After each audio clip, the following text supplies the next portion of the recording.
Hello everyone and welcome to this video. So right before we start, I just want to announce my Black Friday sales.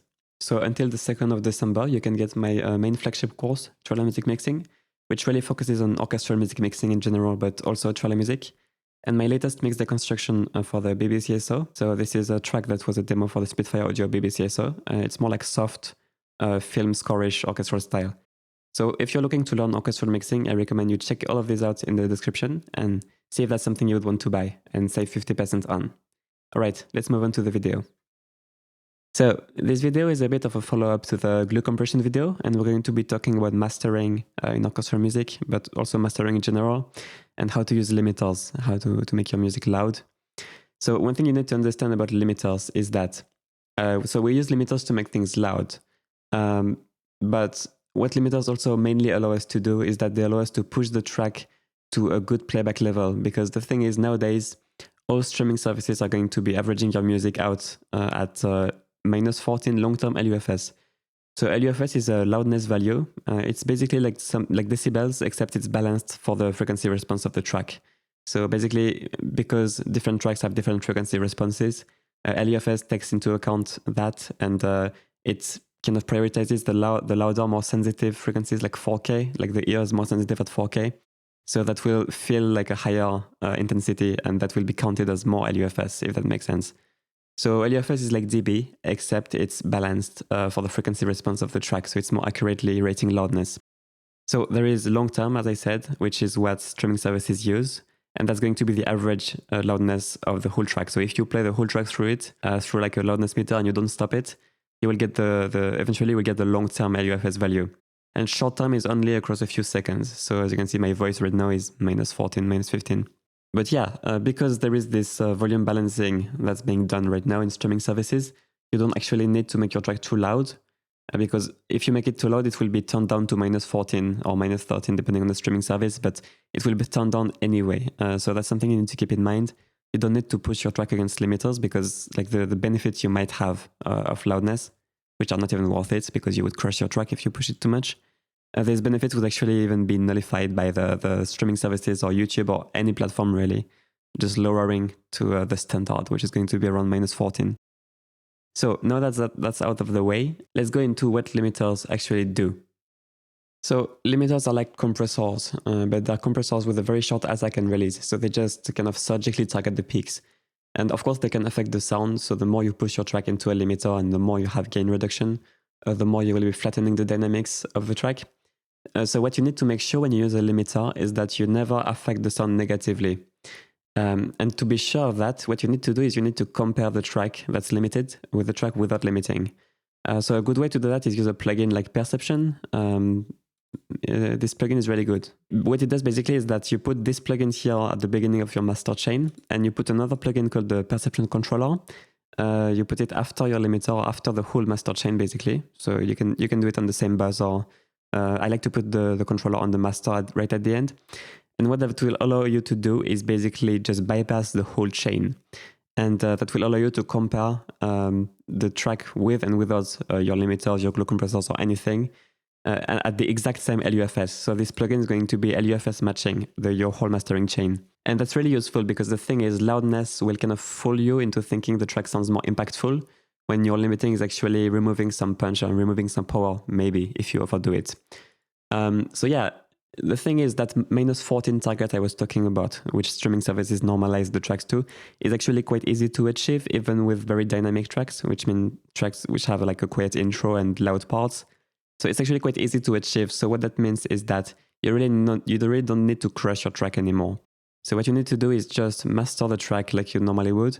Try to get a good amount of limiting that you think is good. And then you absolutely need to double check your master and level match with this plugin, or just do it by ear, or just do it with like an analyzer if you want to. It's a bit more tedious, but you can do that too. Level match the unlimited and the limited track, and you have to feel like it's actually adding something, or actually it's not removing something good, right? You really don't want to remove good punch that you had in the mix. So if you did your limiting properly, it will not damage the audio in any way. If it starts sounding worse, it means you went too far. Now, one thing that's quite interesting is that limiters will react differently depending on the song. And actually, songs with less drums, songs with like just a solo piano or whatever, can actually sound louder more easily than a punchy song. And the reason is that the less kind of dynamics, less kind of drums you have in your song, the more the sustain elements will be upfront. So you will get more audio all the time. And that will be more easy to limit because you don't have drum peaks. So for example, I will show you in a bit these two songs. The quiet kind of softer song, softer instrumentation can actually end up sounding louder after the mastering than a song with drums. And that's totally fine, that's just how it is. One more factor that you can take into account is that songs with more bass will actually sound worse through a lot of limiting compared to songs with less bass. So songs with less bass can sound louder, which is also interesting.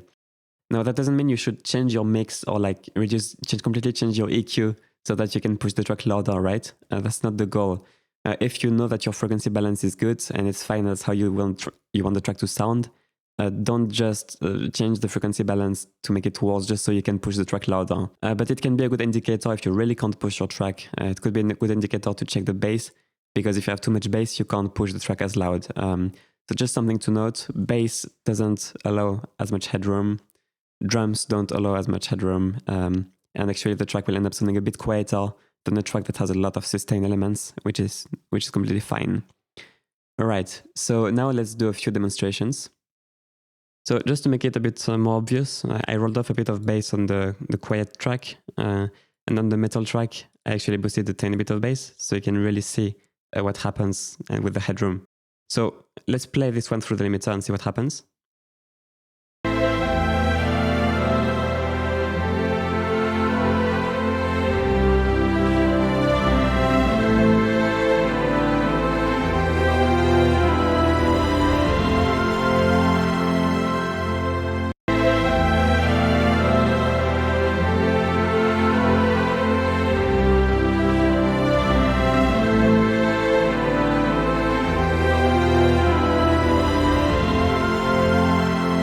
Right, it's very loud. It's probably even too loud, way too loud. But there is no really obvious artifacts, and I'm going to like -6, which is ridiculously loud.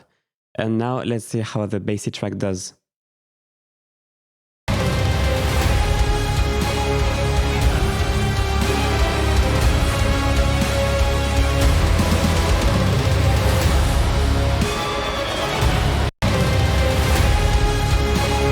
Whoa, it's starting to sound bad and crunch here. And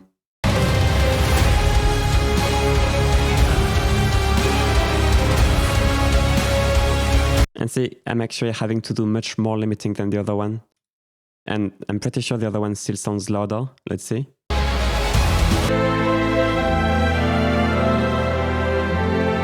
So just all that to show that bass dynamics can really affect the loudness potential of your track.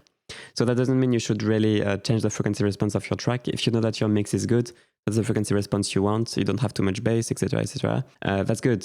Don't go ahead and just butcher your master just to get more loudness out of it. But that's just something to keep in mind, that your frequency response will affect the loudness potential, and the type of track also will. Also, EDM tracks, for example, with lots of synth, lots of distorted sounds, will be more easy to crush. Just all these things kind of affect how you can push the track into a limiter, right? I would say the worst case scenario for loudness would be like a warm organic track with lots of warm, punchy drums, epic drums, with very organic drums and very dynamic at the same time. Because as soon as you push that sub into the limiter, it's going to be obvious. It's going to start distorting, it's going to start being crushed, and that's going to be noticeable. And you're probably even going to struggle getting -8 short term. So how much to actually limit? Well, let's do a level matched comparison. So if you see the yellow, it means it's without the limiter and the glue compression. And with the white, it's going to be with the limiter and the glue compression, right? And it's going to be the same level. So this is around 3 dB of limiting on the main track here. And let's see what it sounds like.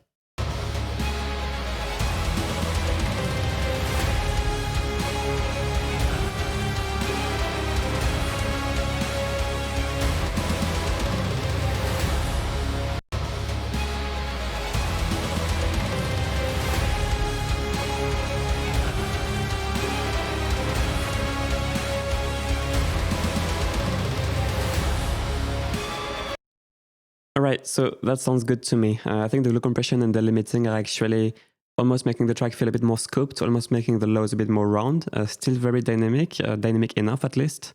It's not actually crushing the punch in a bad way.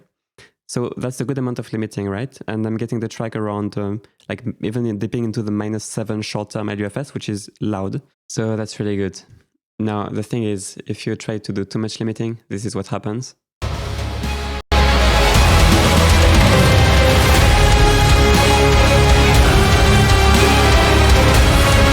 Right, here it's not even needed to do a level match comparison. You already know that it's ruined. So to conclude, 1, use all the headroom you have, but don't degrade the sound in any way. 2, not all limiters are equal. I just did like -6 dB on this one, on the other one, and it sounded like -17 on this one, right? Because the thing is, this one tries to not distort. It just does things differently.